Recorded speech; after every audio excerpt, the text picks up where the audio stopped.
Well, here we are, week 14. Can you believe it?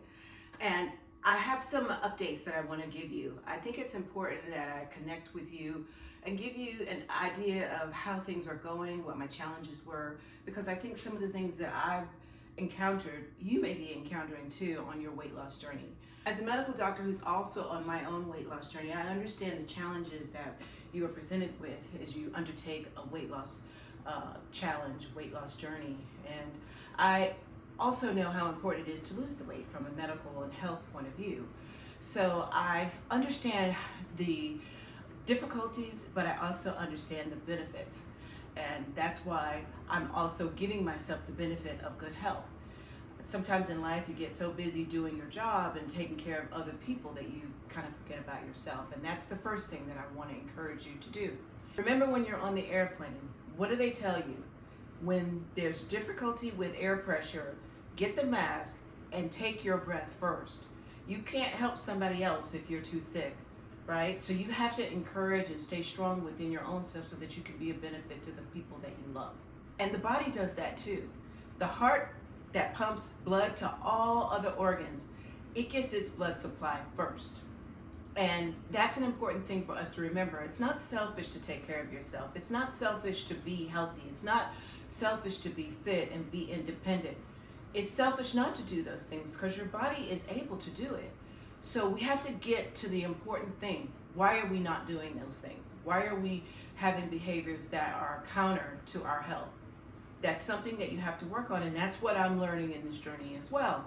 I realized that I was eating not because I was hungry. I was eating because it was filling a void of deficiency and insecurity within my own belief system of how I felt about myself. It doesn't matter that I'm accomplished academically. I still had my road to travel, and I'm still on that road. But God is so good that I was able to be self-aware enough to say, okay, this is something that I need to handle. And I encourage you to do those things as well. Number two, the second challenge that I had is trying to feel that I had to do everything. I don't have to do everything. Let me just focus on one thing. And that way it becomes more doable. I think when you have all these things that you want to do, you wind up not doing anything. And so I want to encourage you to focus on one area and then break that down so that it becomes very easy to accomplish.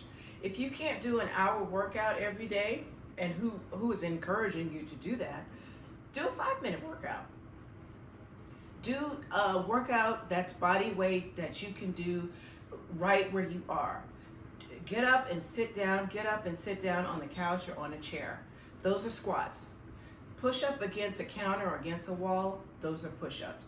Those are things that you can do no matter where you are, whether you're in an office or whether you're in the kitchen or whether you're just out and about.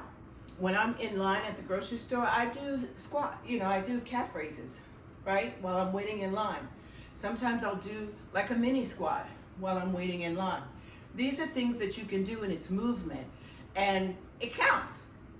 Is it running a mile? No, but it counts. A penny is worth 1 cent, but it's still currency. You can still use it to buy something, right? So I want you to not devalue a little bit of something. A little bit of something is still something.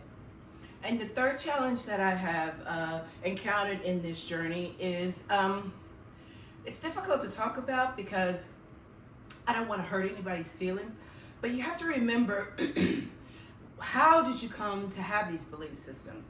And in my case, I look at some of my family and I see that they are still in that place where they believe some of these limiting beliefs. And I think to myself, yeah, that's where I got it from. But just because that's where I got it from, it doesn't mean I have to stay in that situation. Let me give you an example.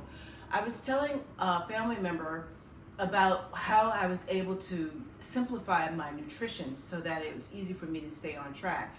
For example, I was telling them that I try to eat the same breakfast, the same lunch, the same dinner for the week. It becomes less expensive and it takes the pressure off of me because I know every day what I'm going to eat.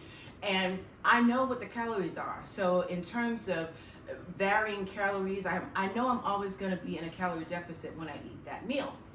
And instantly it was like, oh, I can't do that. That's not going to work for me. And without even trying anything, without even knowing anything about it, it was just a very early dismissal. And I challenged my family member. I said, well, you haven't even tried it yet. How do you know it's not going to work for you? You haven't even tried it yet. And I thought to myself, yeah, this was you before you understood yourself better.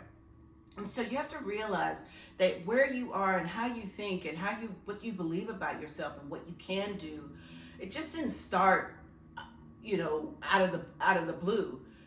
You learned that from somewhere. You believed that from somewhere. You were around a situation, around a group of people who encouraged you to believe that. So you have to really do an inner journey of what do I believe about myself, what I'm capable of, what is possible for me.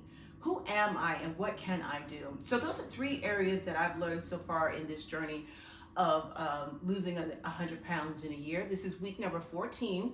And I have actually gained 2 pounds, but I don't feel bad about it because I know it's more than likely muscle. These are leggings that I have been wearing and they're loose. It's not loose enough for me to go down in a size, but I can definitely tell and feel that they're loosening. So I feel that weight gain is from muscle because muscle does weigh more than fat. And that's another thing that I want to encourage you. Don't be a slave to the scale. I know I do my weight with you once a week, but I'm not a slave to it. I understand that hormonal changes, muscular changes, all of these things can contribute to the weight. The big thing is over the long period of time, what am I able to accomplish? So I'm not getting worked up about the fact that I gained the additional weight this week because I know it's probably, I'm building muscle. So that's where we are. I hope that helps and I'll see you next week.